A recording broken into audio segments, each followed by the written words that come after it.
Welcome to Man That's Cooking. In this video, we're going to show you how to make a pellet smoked prime rib.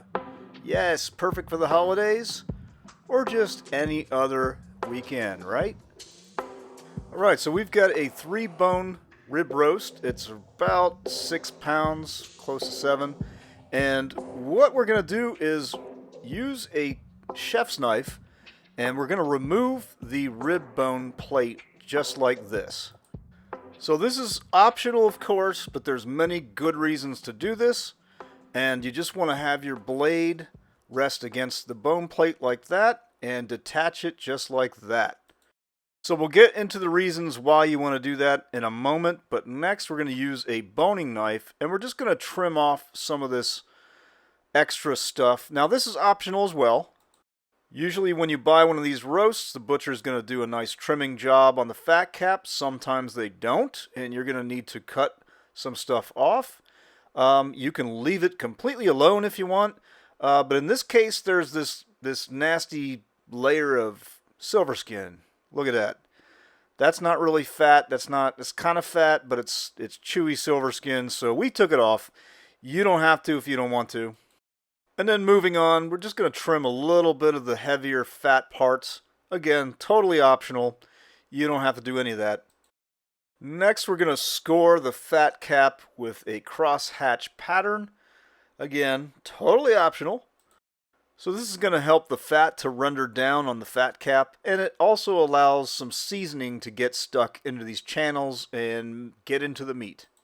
Next, we're going to do a dry brine by putting kosher salt on all sides, including the rib plate, and then placing it in the refrigerator for 24 hours. So that's a very important step for adding flavor. Next, we're going to make a rub from scratch. We're going to use some dried rosemary, and we're going to use some dried thyme, and we're going to put it into this little mortar and pestle thing here and grind it down so we can break down those big chunks of rosemary into smaller bits. You can also use a little handy chopper if you've got that. Next, we're going to add 3 tablespoons of kosher salt, followed by 2 tablespoons of 16 mesh black pepper. Now that's like a thicker black pepper chunk, and that's what you want to go for. If you want to do total half and half, then do 3 tablespoons. Some people like a 1-to-1 ratio. And sometimes people want to have more black pepper ratio than kosher salt. So you do you, whatever you like. But we're also going to add 1 tablespoon of dried garlic. So all of these ingredients and the exact measurements are in the description of this video. And they're also listed at our website, manthat'scooking.com. Just click on beef or holidays in the category section and you'll find this video. And once the rib roast has rested for at least 24 hours in the refrigerator, the color is going to be different because the salt is going to penetrate into the meat. It's also going to draw out some of the liquid, so it's going to look redder, and that's fine. And what we're going to do is we're going to brush on a little bit of Worcestershire sauce, and that's going to act as a binder to help our dry rub stick. So one of the reasons for removing that rib bone plate is to get seasoning and rub on all sides of the roast and also on all sides of that rib plate, because that's good food too. That's really tasty stuff right there. Another reason to remove it first is because you're going to cut it off eventually. You're going to cut these rib bones off after cooking. Why not do it before? And all you have to do is detach it, and it makes everything a whole lot easier. And another very good reason why you want to cut these bones off in the beginning, as you're going to see later, is for the reverse sear process. Makes it a whole lot better. So don't be shy with the rub. You want to put it on as heavily as possible. It's going to make a nice crust. It's not going to be overwhelming. You could probably even go a little bit heavier than this if you want. Now, before we get cooking, let's reattach this roast to these rib bones, this rib plate here. These rib bones are going to act as a heat shield for this roast while it's sitting on your smoker. And that's a good thing. That's going to make a difference in the tenderness and the flavor. So we're going to reattach these just by using some butcher twine, just like this. So if your extracurricular activities involve rope and tying things and or people up, you'll probably do a better job than Man's doing here. But that's not totally important because this is not, you don't need to do an actual truss like you would do with a roast. This is just to keep things in place. Now, will this survive a car crash? Yeah, I don't think so. It's probably going to come apart. But it should survive a pellet smoker. Alright, so we got a pellet smoker running at 220 degrees Fahrenheit. We're using just a competition blend, just mild stuff. And we're going to use a temperature probe with the alarm set at 125 degrees Fahrenheit. And you want to set it right in the center, right in the heart, if you will, of this roast, just like that. So this took about 4 hours to cook this, and you definitely want to cook by temperature. Do not try to judge by time, because this is something you want to get just right, and you don't want to mess around. You don't want to open the smoker lid all the time and check the temperature with an external handheld probe. You want to get one of these things. You know, you're just going to get an alert on your phone when it's done, and oh, look at that. Not too bad. Alright, so now we're going to loosely tent this, and we're going to let it rest for 30 minutes. If you were to cut into this roast right now, all those juices would pour right out.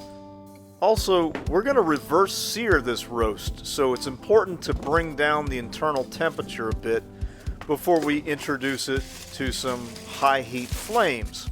So now, here's another reason, of course, to separate the bones before you cook it, because watch how easy this is. We just cut our bondage rope, and voila, it comes apart just like that. And now we can sear the bottom of this roast without the rib bones being in the way. But you know what? These are tasty, delicious too, so let's get them on the grill as well. So the burners on this grill are on high, and we're going to do about 3 to 4 minutes roughly per side. And you don't need to close the lid. You just need to hang out and keep an eye on it. Make sure that you don't get any flare-ups, especially when the fat cap side goes down. And all you have to do at this point is just cook it to the desired look, the desired color that you want to have on this. Because, you know, this roast is already kind of cooled down. You're kind of, at this point, reheating it, so to speak. And you're just going for some nice, delicious sear and color. If you don't have a grill to do this with, you can use your oven. You can set it on broil. Just be very careful. You're only going to really get one side. Maybe you could take it out and flip it upside down and get the bottom. If you have a large cast iron skillet, that'll be even better. But if you have a grill, a charcoal grill, gas grill, whatever, this is the way to go. Alright, we got the fat cap down one more time so we can definitely get some fire and flame going. Now that all the juices are dripping into the flame, you're going to get a lot of good flavor. So this is almost done. I know it might not quite look like it, but we've got some really bright lights shining on this thing right now. So once we bring it inside, you'll see the difference in color. We're going to let it rest again. And there we go. Look at that. Oh yeah. Nice and delicious. You can see that rub on the outside. That's some good flavor right there. Let's see what we got. Oh, yeah. Oh, that looks good.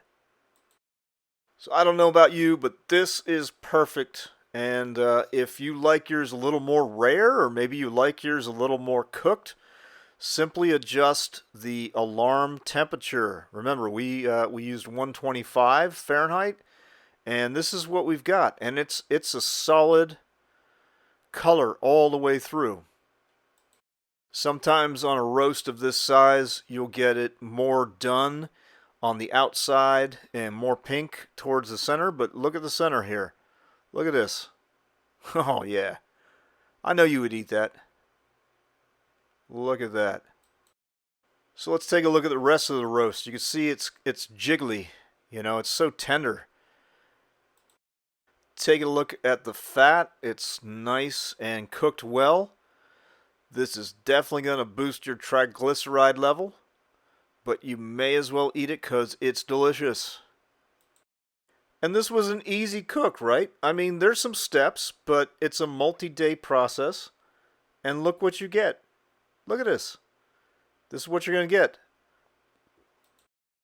And that's just perfect. And you can cut it as thick or as thin as you want. You're in charge. So let's check out the rib bones. These are perfect for gnawing the meat off of. And the center one is going to be the best one. Look at this. So don't let any of this go to waste. You definitely want to take the meat off of these bones right here. Look at that. That is delicious stuff right there. Food porn flyover. Look at the color. Look at how like even every slice is. You don't have any overcooked slices. Look at the rub. You got the rub on the meat like that. Oh yeah. Here we go. We got the yellow squash that was on the grill. Some rosemary garlic mashed potatoes. We'll put a link to that. And homemade horseradish cream sauce. We'll put a link to that as well. You gotta try that recipe out. So hey, thanks for watching this video. We hope you enjoy it. Hope you make this at home, and when you do, leave us some comments in the comments section. Let us know how it turned out. Check us out at manthat'scooking.com.